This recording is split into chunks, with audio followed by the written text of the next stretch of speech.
So, what is RPE? RPE is rate of perceived exertion.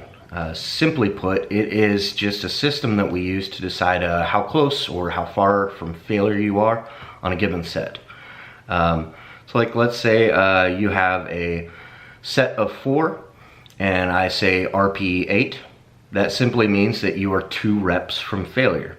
So the scale is from, essentially 0 to 10. Most of what we're going to use is 6 to 10, sometimes 5. If you're a really big guy who moves a lot of weight, you might be somebody who's going to get, RPE 5.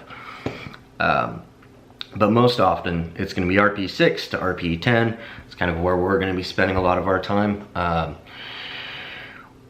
So another way to think about RPE, since some people can get a little bit lost in the weeds, is just how many reps do I have left in the tank? RPE 8 means 2 reps left in the tank.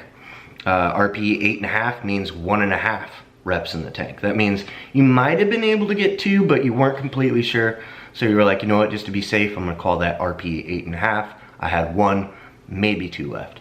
RPE 9, 1 rep left in the tank. RPE 7, 3 reps left in the tank, and so on.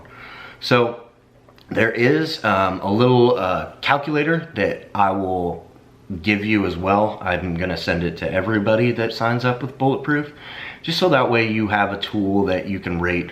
Like if I give you a top set at 7 and back offs at 6, you can use that top set of 7 to then decide what weight you're gonna use for your RPE 6.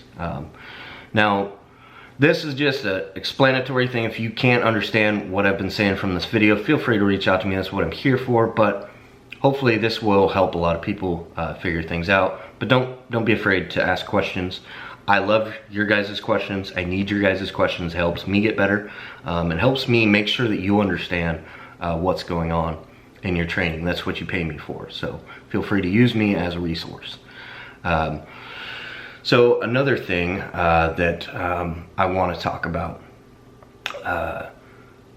when looking at RPE, sometimes the question is, well, would you rather I overshoot or undershoot? So I'd rather you hit the RPE just on, but if you're a little bit under, let's say you're half an RPE or 1 RPE under, that's a little more ideal than maybe going over.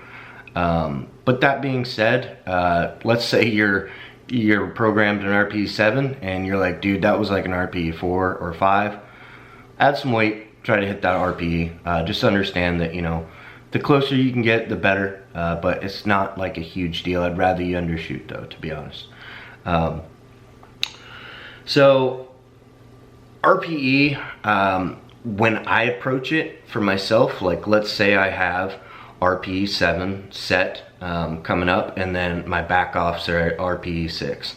So I'm going to go to an RPE calculator, and I'm also going to think about, how do I feel today? I'm like, okay, I did an RPE 7 set a few weeks ago, and I did it at X weight. I feel pretty good today, so I think it's going to be a little bit higher. So I go for that and I hit it right on the spot. I'm like, boom, that was an RPE 7.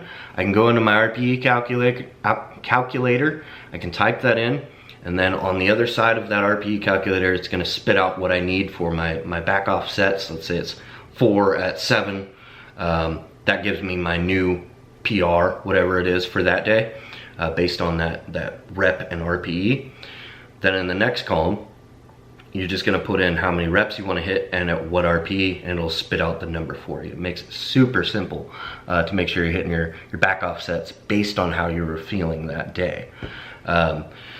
So that's usually how I approach my RPE. Another thing to think about too is some days you're gonna feel better than others, and that's oftentimes why I use RPE. I don't have anything against percentage work. I do actually still use it oftentimes in my training, but RPE is just a little bit more flexible. It allows a little bit more wiggle room. Maybe you just feel like dog shit this day and you're not gonna be able to push it. Well, if I had set you at 400 pounds, but this day you could barely squeeze out 375, it's gonna do you no good to do that set at 400 pounds rather than, dropping it to 355. So that way you hit the prescribed RPE that I would have wanted you to hit that day. So that's the reason for using RPE over percentage. Hopefully that makes sense. I know this is new for some of you. This is just same old shit for others. Just reach out if you have any questions, but hopefully that helped you dig through some of the weeds.